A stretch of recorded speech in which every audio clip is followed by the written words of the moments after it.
Hello everyone, this is Paul Forsyth coming to you from Northwestern State University again, and I have an all-state middle school etude for you today, it's from set 1, etude 19, page 35 from the Advanced Method Rubank saxophone book.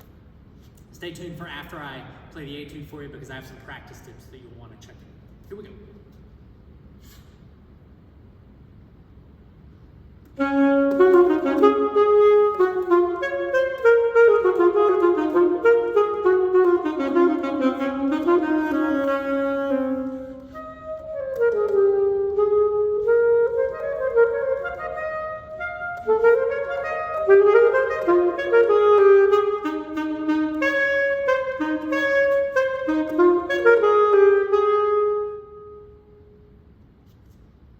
So, first practice tip I have for you is the fingering for B flat. I see a lot of middle school students using different fingerings for B flat, and the most common fingering that saxophonists use in general is this B flat. And not all the books teach you this one, so I'm going to teach it to you now, and I highly encourage you to use it. It involves just your first finger. This is B, this is bis B flat, where you cover the little key as well. Okay? Again, you're just going to have to trust me. This is definitely the most common fingering used for B flat by saxophonists today. So we're going to play the B flat major scale, concert D flat, our B flat. Nice and slow to work on that fingering. And I'll just do like the first 3 notes to start.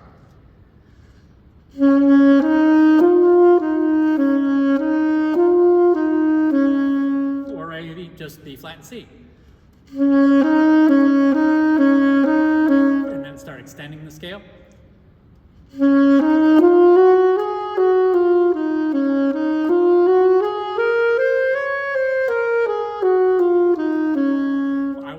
With that fingering, use it on your flat scales. I use it on my F, B flat, E flat, A flat, and D flat scales. That's 5 major scales I play with that fingering.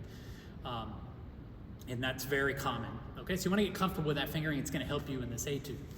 The second practice tip I would encourage you to work on is articulations. There are lots of 16th notes in this etude, but they all have the same articulation, and that is what we call slur tube, tongue tube. Okay, so we're going to do that same scale, B flat, our B flat, concert D flat. We do the first 5 notes of that scale, but with a slur 2, tongue 2 articulation. If you do it just on air, it sounds like this.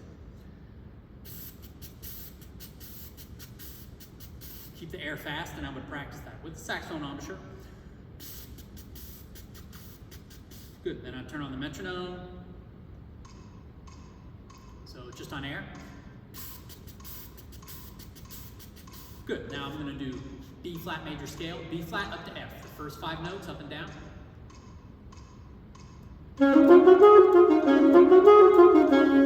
that over and over again. You can do that on any scale. Then do the whole scale, B flat up to your 9th, which is C. And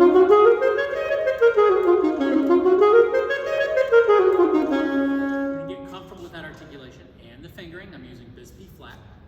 And if you can do that up, start slow. It's not going to be perfectly at 96, which is the tempo they asked for in this etude yet. Start slow. Do it at 80, do it at 70, and work your way up with those slur 2, tongue 2 articulations. That's what's going to make this etude better, cleaner, and sounder. Last practice tip for you is dynamics.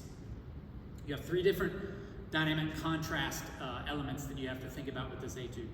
First, everything starts at mezzo forte. The second phrase is at piano, but it ends at forte. So what I encourage you to practice, I'll do this at tempo. You can do it at slow, work it up. I'm going to leave it at 96 for now. Just practice the first 2 measures, and then do the first 2 measures at piano, which is the second line, 3rd measure. And then I will do 4 from the end, the forte measures, just 2 measures at a time. But I'm going to go one right after the other and work on the dynamic contrast. Again.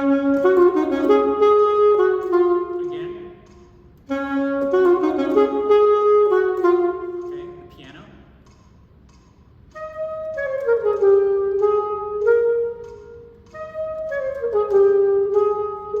Forte.